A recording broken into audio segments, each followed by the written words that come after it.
Well guys, the most important movie of the decade has finally arrived. After a year of waiting, we finally get to see the thrilling conclusion of the Chaos Emerald saga, a story in the making since the first Iron Guy movie, like a minute ago. So as you can imagine, this movie came out with the heaviest of hypes, like it far outpaced the last movie in pre-sale tickets, and on more than $1 billion opening weekend, so surely it has to be lit, and what do you know it is. So today, we'll be going over the plot, and all that goes on in it. And also, I think this goes without saying, but if you haven't watched the movie yet, and you care about spoilers, then you probably shouldn't watch this video, because I'm about to tell the whole plot. I was ducking so many websites the week before the movie came out, because if it had been spoiled for me, then I would have wanted to jump, but luckily, I went to the theaters opening night, not knowing anything, and the movie was so much harder because of it. But yeah, onto the movie. So coming off the last one, the hero managed to achieve his goal, and rid the universe of its unnecessary extra members. So the Hawk Sniper stuck to his daughter, and lame-ass family, when all of a sudden they vanish, leaving him in his feelings. Meanwhile, Iron Guy and the hero's unloved daughter are on some ship, on the verge of being packed, because they're running out of oxygen, and space is big and there's nothing in sight. So Iron Guy programs a message to his wife to let her know how it is, and that it may be the series finale to his life. Right as he decides to sit down and move on to another dimension, Captain Franchise appears and saves the whole ship by bringing it to Earth. You see, Captain Franchise is some woman from the 90s who helped shape-shifting terrorists escape to a different planet, and since the war was getting touched, the commander of the Avengers tried to call her in the last movie. So she showed up in the Revenger base, and I guess they gave her the rundown. But anyway, now that Iron Guy is safe, he gets to meet his wife, because of course she's still alive.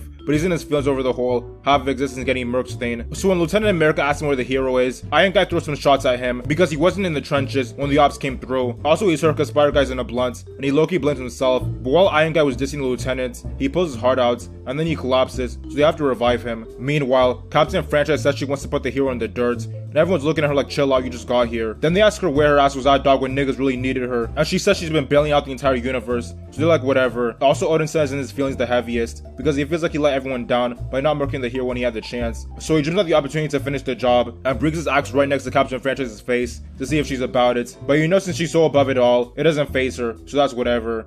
Anyway, the hero's unloved daughter tells them that the hero tells her when he finally saves the universe, he's gonna retire on some irrelevant planet. And they know where said irrelevant planet is, because there was some major event that happened there, and the scanners picked it up. So the Revengers pull up, and decide to get the gems back, and undo all the hero's hard work. So Captain Franchise searches the premises, and they find out that he's lacking, so they pull up on him, and Odin's son cuts off his arm, which looks pretty burned. Actually, the whole left side of his body is messed up, and he tells them that he blew up the gems because they're not needed anymore. And the war instrument thinks he's capping, and then his unloved daughter tells them that he never caps, so the gems really are in a shirt. So as the hero begins to talk about how he should have loved his daughter more, Odin's son does him dirty, because that's what he should have done in the last movie, but now it's too little too late. So it cuts to a grip in the future. The Red Widow has assembled a raccoon, a fake-ass Amazon, Captain Franchise, and the war instruments on a Skype call, and they tell her about the universe falling apart. And also Captain Franchise says it's gonna be a minute before they see her in the streets again, because she has more important things to do. Also, it turns out that the Hawk Sniper is out there murdering criminals internationally, and for some reason, the Red Widow is upset about that. So after ending the call, Lieutenant America pulls up and tells her that it's over when it comes to helping niggas. So it cuts to Iron Guy, and it turns out he's actually chilling in the crib with his wife,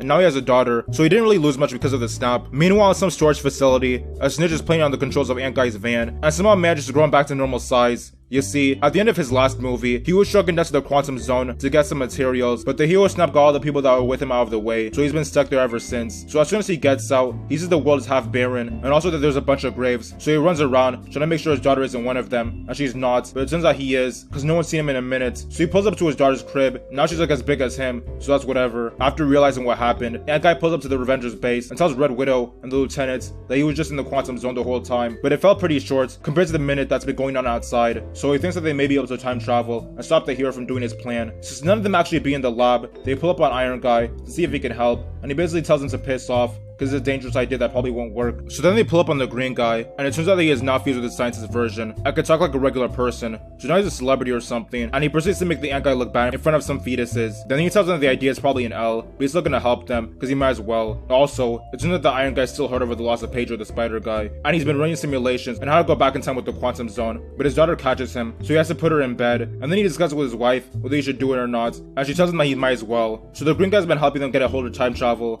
and so far it's been lame, but they have managed to achieve it. So then the Iron Guy pulls up and tells them he's willing to help, as long as his family doesn't get taken out of the game in the process. So he and the lieutenant finally see eye to eye again. So the hero's unloved daughter, the raccoon, and the war instruments all pull up bullying the Ant Guy, and they decide to put their plans in motion by getting all the Revengers. So the green guy and raccoon travel to Scandinavia to get Odin's son, but now he's a fat bum who sits around all day playing Apex Legends with some guys from his last movie. Also, when his nigga gets trolled by some kid, he threatens to murk him over the phone, as if PUBG is that serious. But then hearing the hero's name gives him PTSD, so the green guy tells him that they need to do something, but Odin's son isn't going. But then he runs out of the brown, and the raccoon tells him that they have more on the ship, so that gets him to leave. Then in Asia, the Hawk Snipers wants to get turning criminals into packs. The Red Widow pulls up on him and tells him there's a way to bring his family back, and the thought of hope scares him, but he still goes anyway, so I guess it works out for that. So when they all get back to the base, the Hawk Sniper volunteers as the first person to go back in time, so he sent him back to before the hero ruined everyone's lives, and right before he gets the chance to see his daughter, they bring him back because his happiness is unnecessary. So now that they know that time travel is a success, they begin discussing what to do, and one instrument says they should go back in time and put the baby version of the hero in a blunt, and Greek guy says he's off one, and also that it wouldn't solve the problem because going back in time doesn't change your past. So they decide to go back in time to get the infinite gems, and then bring back all the niggas they lost, and also they don't have enough liquid to go back in time that many times because the original ant guy who made them was murked, so if they mess up it's over. Eventually, they realize that half the gems were in New York at the time of the first Avengers movie. One was in Odin's son's homeworld in the second movie, and two were in 2014, one in some way connected to Protectors of the Cosmos movie, and the other on Lieutenant America's ops planet. So they assemble 4 teams to go and get them. So the Green Guy, Iron Guy, Lieutenant America, and Ant Guy go to the first Avengers movie to get the gems. When the Green Guy tries to pull up on Dr. Widow's old teacher, she separates his soul from his body, so that's an L. Meanwhile, Lieutenant America has to get Odin's adopted son's staff because it has the Mind Stone, but unfortunately, S.H.I.E.L.D.'s terrorist archenemy has it, so he gets in an elevator with them and says their code word, so they let him have it. So over in Odin's son's homeworld, he and the Raccoon are trying to get a jump from his ex-girlfriend, but it turns out they went back to the exact day where Odin's son's mom gets put on a shirt in his second movie, so he's feeling some type of way and decides to piss off. The war instrument and the hero's unloved daughter are in some cuts, waiting for the loser leader of the Protector of the Cosmos to stumble across an infinite gem. Meanwhile, the heir from years ago and his daughter are planning to get the gem when all of a sudden, the past year version of his unloved daughter starts tweaking and playing clips from the future, so the hero starts applying pressure to her. Also, the Red Widow and Hawk Sniper pull up on Lieutenant America's op, and he tells them that one of them has to be put on a shirt to get the gem. So back to the first Avengers movie, Lieutenant America catches a fit with his old version to keep the staff, while Ant Guy tries to create a diversion for Ant Guy to steal a gem from his old self, but then the dumbass past version of the Green Guy puts him out of commission, but the present Green Guy was able to convince Dr. Widow's old teacher to give him the gem, so that's cool. Then Odin's son gets a chance to talk to his mom, while also getting his hammer back from the past, which Loki screws over the past version of him, but whatever. So Odin's son and the Raccoon manage to escape with the stone. While this is going on, Red Widow and Hawk Sniper throw hands over who gets to be in a blunt, and of course Red Widow wins, because if it was Hawk Sniper, nobody would have cared, but the hero has seen his future through his daughter, and decides to use her to screw over the Avengers. He has the past version of his daughter get the future version out of the way, and travel to the future. Also after losing the gem, Iron Guy and Lieutenant America decide to go back to the 70s to get it,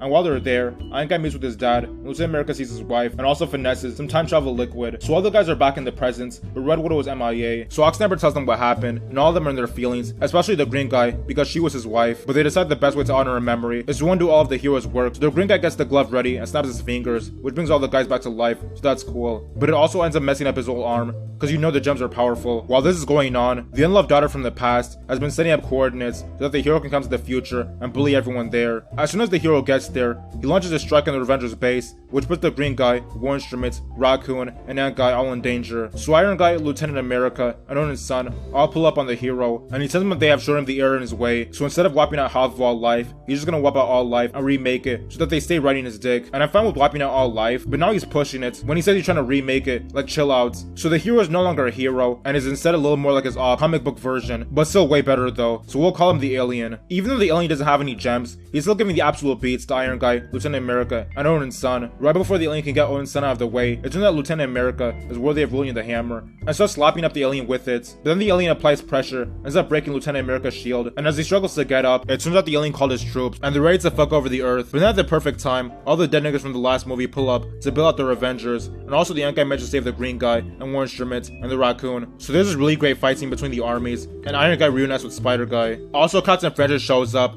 to get the alien ship out of the way and get the glove away from him, but the alien manages to throw his sword into some machine to cause the glove to slip next to him, so he throws Iron Guy out of the way and slaps up Odin's son, the lieutenant, and then tosses Captain Franchise. But Iron Guy makes one last move to get the gem, but the glove is still in the alien's hands, so at this point it seems all is lost. But when he tries to snap, nothing happens, because it turns out Iron Guy has the gems, and then he snaps his fingers to make the alien and his whole army into things of the past. But sadly the snap was so hardcore that I ended up putting Iron Guy in a shirt, ending the most important character in the entire storyline. And Odin's son leaves his warrior woman to be the new queen of his people, while he joins the Protectors of the Cosmos, while they look for the past version of the hero's daughter. Also Lieutenant America goes back to the past to return the gems where they need to go, but then he doesn't come back, because it turns out he was just chilling with his wife, so now he's an old head, so he passed on his shield to Bird Loser for some reason. Overall, this movie was classic. At first while I was watching it, I was afraid the last one was the peak of quality, finally. But then the third act proves to be the best thing MCU ever did. Sadly, I'm pretty sure they'll never be able to top this because Iron Guy is gone, and also he was like the most lit character. But still, the movie deserves all the praise it's getting. Also, I wish they explained how it's gonna work out. That half the population is like half a decade younger than the other half, and if the movies are just gonna take place in the future from now on or something. Hopefully now that Marvel has a lot of their characters back and keep all their lame characters at a distance. Okay guys, make sure that when you subscribe you hit the notification button because that lets you know whenever I make a new video. And as always, thanks for watching.